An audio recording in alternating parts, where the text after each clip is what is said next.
Today for Fiction Friday, we're continuing the chapter, His Little Son, in our ongoing book, Lad, a Dog, by Albert Payson Terhune. In the last part, we learned that Lad and Lady had a pup together. His name is Wolf, and he is just the cutest thing, like me. But Lad doesn't quite know what to do with him yet, not recognizing his role as a father yet. Hopefully he learns real quick, because being a puppy daddy is the best job in the world. Just ask my daddy. As always, the link to the ebook is in the description below if you want to read along. Chapter 4, Part 2, His Little Son. Then one November morning, Lady met Wolf's capering playfulness with a yell so savage as to send the puppy scampering away in mortal terror, and to bring the master out from his study on a run. For no normal dog gives that hideous yell except in racking pain or an illness, and mere pain could not wring such a sound from a thoroughbred. The master called Lady over to him. Sullenly she obeyed, slinking up to him in surly unwillingness. Her nose was hot and dry. Her soft brown eyes were glazed, their whites a dull red. Her dense coat was tumbled. After a quick examination, the master shut her into a kennel room and telephoned for a veterinary. She is sickening for the worst form of distemper, reported the vet an hour later, perhaps for something worse. Dogs seldom get distemper after they're a year old, but when they do, it's dangerous. Better let me take her over to my hospital and isolate her there. Distemper runs through a kennel faster than cholera through a plague district. I may be able to cure her in a month or two. Or I may not. Anyhow, there's no use risking your other dogs' lives by leaving her here.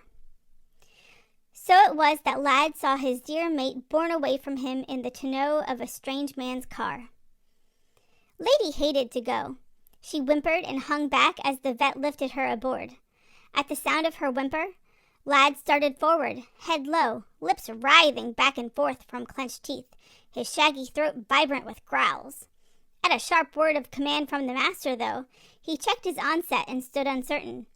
He looked at his departing mate, his dark eyes abrim with sorrow, then glanced at the master in an agony of appeal. "It's all right, laddie," the master tried to console him, stroking the dog's magnificent head as he spoke. "It's all right. It's the only chance of saving her." Lad did not grasp the words, but their tone was reassuring. It told him, at least, that this kidnapping was legal and must not be prevented. Sorrowfully, he watched the chugging car out of the sight, up the drive. Then with a sigh, he walked heavily back to his cave beneath the piano. Lad, alone of the place's dogs, was allowed to sleep in the house at night, and even had free access to that dog-forbidden spot, the dining room. Next morning, as soon as the doors were opened, he dashed out in search of Lady. With some faint hope that she might have been brought back in the night, he ransacked every corner of the place for her. But he did not find Lady. But Wolf very promptly found Lad. Wolf was lonely too, terribly lonely. He had just spent his first solitary night of his 3-month life. He missed the furry, warm body into whose shelter he had always cuddled for sleep. He missed his playmate, the pretty mother who had been his fond companion. There are few things so mournful as the eyes of even the happiest collie pup. This morning, loneliness had intensified the melancholy expression in Wolf's eyes. But at sight of Lad, the puppy gamboled forward with a falsetto bark of joy. The world was not quite empty after all. Though his mother had cruelly absented herself, here was a playfellow that was better than nothing. And up to Lad frisked the optimistic little chap. Lad saw him coming. The older dog halted and instinctively turned aside to avoid the lively little nuisance. Then halfway around, he stopped and turned back to face the puppy.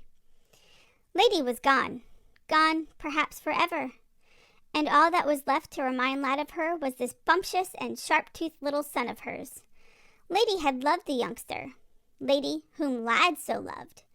Wolf alone was left, and Wolf was in some mysterious way a part of Lady. So, instead of making his escape as the pest cantered toward him, Lad stood where he was. Wolf bounded upward and, as usual, nipped merrily at one of Lad's ears. Lad did not shake off his tormentor and stalk away. In spite of the pain to his sensitive flesh, he remained quiet, looking down at the joyful puppy with a sort of sorrowing friendliness. He seemed to realize that Wolf, too, was lonely, and that the little dog was helpless. Tired of biting an unprotesting ear, Wolf dived for Lad's white forelegs, gnawing happily at them with a playfully unconscious throwback to his wolf ancestors, who sought thus to disable an enemy by breaking the foreleg bone. For all seemingly aimless puppy play had its origin in some ancestral custom. Lad bore this new bother unflinchingly. Presently, Wolf left off the sport. Lad crossed to the veranda and lay down. The puppy trotted over to him and stood for a moment with ears cocked and head on one side as if planning a new attack on his supine victim. Then, with a little satisfied whimper, he curled up close against his father's shaggy side and went to sleep.